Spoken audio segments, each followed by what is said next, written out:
Shalom saudara dikasih Tuhan, selamat pagi. Senang sekali saya bisa menjumpai Anda pada doa pagi di hari ini. Nah, Christmas lesson yang kita mau pelajari hari ini berjudul 3 berkat Natal yang ajaib. Saya akan bacakan Matius 2 ayat 13-15 yang berbunyi demikian. Setelah orang-orang Majus itu berangkat, nampaklah malaikat Tuhan kepada Yusuf dalam mimpi dan berkata, "Bangunlah, ambillah anak itu serta ibunya, larilah ke Mesir dan tinggallah di sana sampai aku berfirman kepadamu, karena Herodes akan mencari anak itu untuk membunuh dia." Maka Yusuf pun bangun, diambilnya anak itu serta ibunya malam itu juga, lalu menyingkir ke Mesir dan tinggal di sana hingga Herodes mati. Hal itu terjadi supaya genaplah yang difirmankan Tuhan oleh Nabi, "Dari Mesir kupanggil anakku." Saudara-saudara, kalau kita sungguh-sungguh beriman kepada Kristus, maka pada saat kita menyambut Natal ini, kita akan mendapatkan 3 berkat yang istimewa. Yang pertama adalah petunjuk ilahi. Alkitab berkata, malaikat datang kepada Yusuf dalam mimpi dan berbicara supaya dia membawa bayi Yesus ke Mesir. Saudara-saudara, Yusuf adalah seorang yang sederhana, dia hanya tukang kayu. Tapi dia punya komunikasi yang sangat indah dengan Tuhan. Dia memiliki keintiman dengan Tuhan. Dia bukan hanya beragama, tetapi dia memiliki spiritualitas yang bagus. Buktinya Tuhan berbicara kepada dia. Sudahkah kita pernah mendengar Tuhan berbicara? Apakah Tuhan pernah memberikan penglihatan kepada kita? Cara Tuhan untuk menyapa kita berbeda-beda. Yang paling simpel adalah melalui firman-Nya. Hari ini pun ketika saudara mengikuti doa pagi, Tuhan berkomunikasi kepada kita, berbicara kepada kita, sehingga kita tahu kehendak Tuhan. Yang penting adalah kita harus taat kepada apa yang Dia perintahkan. Nah saudara, pada waktu kita mendengar firman Tuhan atau membaca Alkitab, kita tahu kehendak Tuhan secara umum. Yaitu kita harus percaya kepada Yesus, harus hidup jujur, harus hidup ulet. Tetapi kalau kita mengandalkan Roh Kudus, Dia juga bisa memberikan tuntunan khusus di dalam kehidupan kita. Misalnya ketika kita harus membuat keputusan, aduh saya pengen beli rumah, yang ini atau yang itu ya. Maka ketika kita berdoa, Tuhan akan memberikan petunjuk. Antara lain, memberikan damai sejahtera di dalam hati ketika Dia setuju dengan apa yang kita pilih, tetapi memberikan kegelisahan di dalam hati ketika Dia tidak setuju apa yang kita pilih. Saudara, yang penting petunjuk ilahi itu nyata dalam hidup kita. Nah, kalau tiap hari saudara diisi dengan firman, mendengarkan petunjuk-petunjuk ilahi, itu adalah berkat yang luar biasa. Sebab kalau kita taat kepada firman, perjalananmu akan berhasil dan engkau akan beruntung. Dalam kehidupan di dunia yang tidak ada peta jalannya menuju keberhasilan atau keberuntungan, Alkitab adalah petunjuk yang paling tepat untuk kita berjalan di dalam jalan kebenaran dan jalan keberhasilan. Yang kedua, kalau saudara sungguh-sungguh mempersiapkan hati untuk menyambut Yesus, bukan hanya petunjuk ilahi, kita akan mengalami perlindungan ilahi. Malaikat itu berkata dalam mimpi kepada Yusuf, "Bawa anakmu ke Mesir, tinggal di sana, karena Herodes akan membunuh dia." Dan Yusuf pun segera tidak menunda-nunda mentaati perintah Tuhan. Karena Tuhan menyatakan kehendak untuk melindungi mereka dari mara bahaya. Saudara-saudara, cara Tuhan menolong kita bisa beragam. Pada waktu orang Israel dikejar-kejar oleh Firaun dan mau dibunuh, pada di depan mereka ada laut Tebrau yang membentang. Tuhan membuat mujizat. Laut terbelah menjadi 2 dan mereka berjalan di atas tanah yang kering. Oh, mujizat yang sangat dahsyat. Tetapi seringkali perlindungan ilahi bukan dengan mujizat yang hebat seperti itu. Tuhan juga bisa memberikan hikmat kepada kita. Yaitu seperti Yusuf, melarikan diri ke Mesir. Saya ambil contoh ya. Kalau saudara sedang jalan-jalan di hutan, lalu tiba-tiba ada singa keluar mengaum di depan saudara, apa yang saudara lakukan? Saudara berdoa, dalam nama Yesus, singa ompong, gitu ya. Jadi kalau dia pun menggigit, paling geli-geli doang begitu.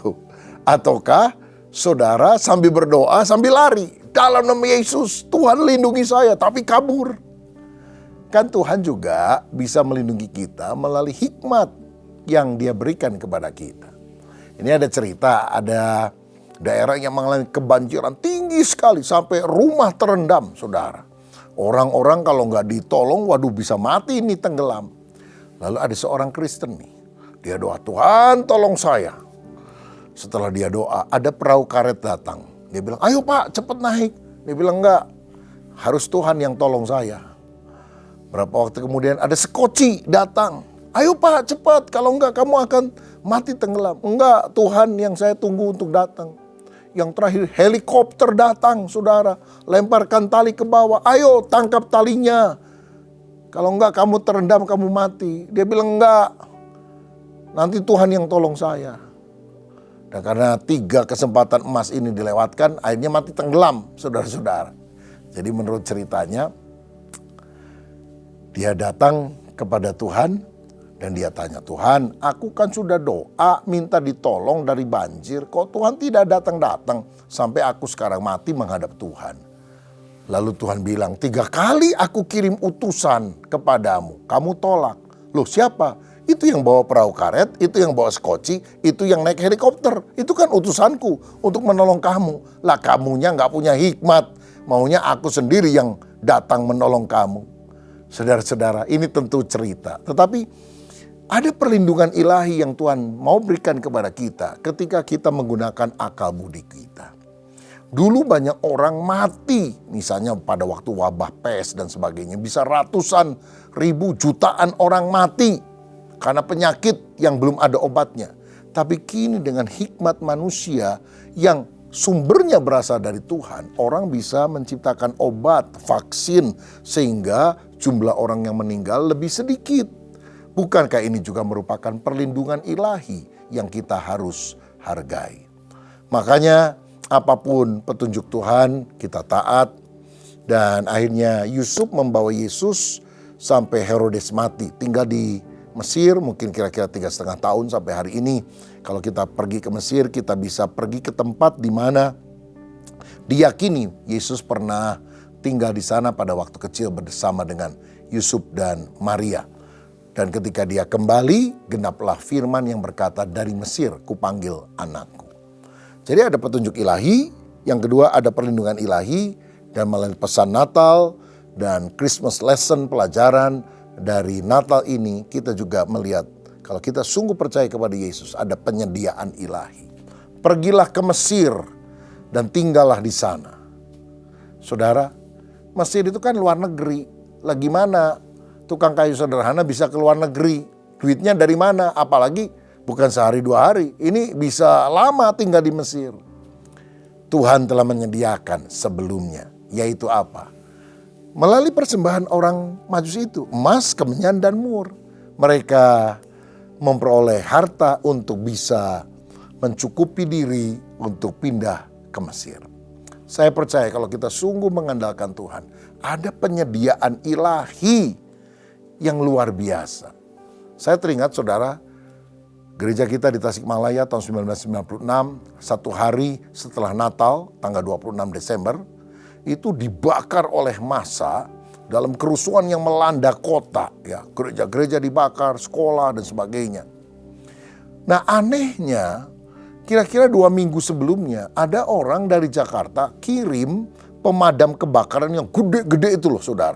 Yang tiap satu drum itu harus didorong dengan kereta dorongnya sendiri-sendiri. Saya pikir ngapain ini orang kasih, ada 10 atau 12 biji gitu saudara. Ini bukan pemadam kebakaran yang kecil, enggak, ini yang gede. Yang mesti dipakai kereta dorong itu. Saya pikir ngapain ya gereja dikasih ini. Akhirnya kita bagi-bagi dengan beberapa gereja yang lain. Ternyata beberapa minggu kemudian terjadi kerusuhan, terjadi pembakaran. Dan gereja kita tidak runtuh sama sekali, walaupun ada banyak kerugian karena api tersebut, karena kita punya persediaan untuk nyemprot itu api. Di sini saya lihat penyediaan ilahi yang kita nggak ngerti, tapi Tuhan sudah siapkan sebelum peristiwa itu terjadi. Dahsyat kan Tuhan? Dia memberikan perlindungan ilahi, dia memberikan penyediaan ilahi. Jadi kalau saudara memasuki Natal dan mau masuk tahun baru, jangan merasa, aduh nanti gimana ya, apa saya diberkati Tuhan atau tidak. Percaya Tuhan menyediakan berkat bagi kita yang beriman. Saya teringat keponakan istri saya sekian tahun yang lalu, diajak oleh pembinanya mengunjungi satu jemaat yang sakit, saudara sekalian. Lalu setelah berdoa, ngobrol-ngobrol, nggak tahu gimana ini orang yang sakit ngomong kepada ponakan istri saya yang waktu itu usianya masih remaja lah. Kamu udah pernah ke Holy Land belum? Ke Israel, ziarah? Belum om, kenapa? Lah saya ini udah daftar, udah bayar. Tapi karena sakit ini dan mungkin perlu recovery lama, saya kan batal, sayang kan. Gimana kalau saya kasih kamu aja? Ya. Kamu punya paspor enggak? Enggak tahu gimana. Ini anak baru aja bikin paspor, baru 1-2 minggu paspornya selesai. Waktu ditanya, bikin paspor mau kemana? Enggak tahu, bikin aja dulu. Dan gara-gara dia bikin paspor walaupun tujuan belum jelas, dia bilang, punya om, ya udah kamu berangkat.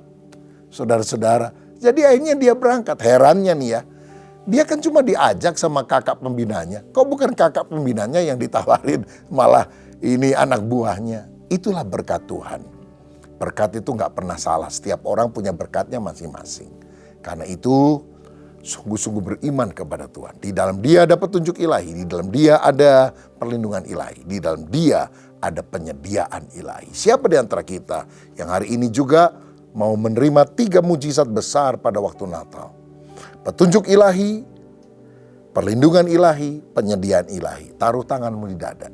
Biar Tuhan memberkati saudara. Bapa Surgawi, terima kasih untuk kebenaran firman-Mu. Firman-Mu itu selalu memberikan perkara-perkara yang baru bagi kami. Dan biar hari ini hamba-Mu meminta untuk setiap anak-anak-Mu yang berdoa, yang menulis formulir permohonan doa. Berikan petunjuk ilahi, berikan perlindungan ilahi, berikan penyediaan ilahi, berikan berkat-berkat-Mu bagi kami. Dan kami percaya Tuhan selalu menyediakan yang terbaik bagi kami yang percaya. Terima berkat Tuhan dalam nama Tuhan Yesus Kristus. Amin.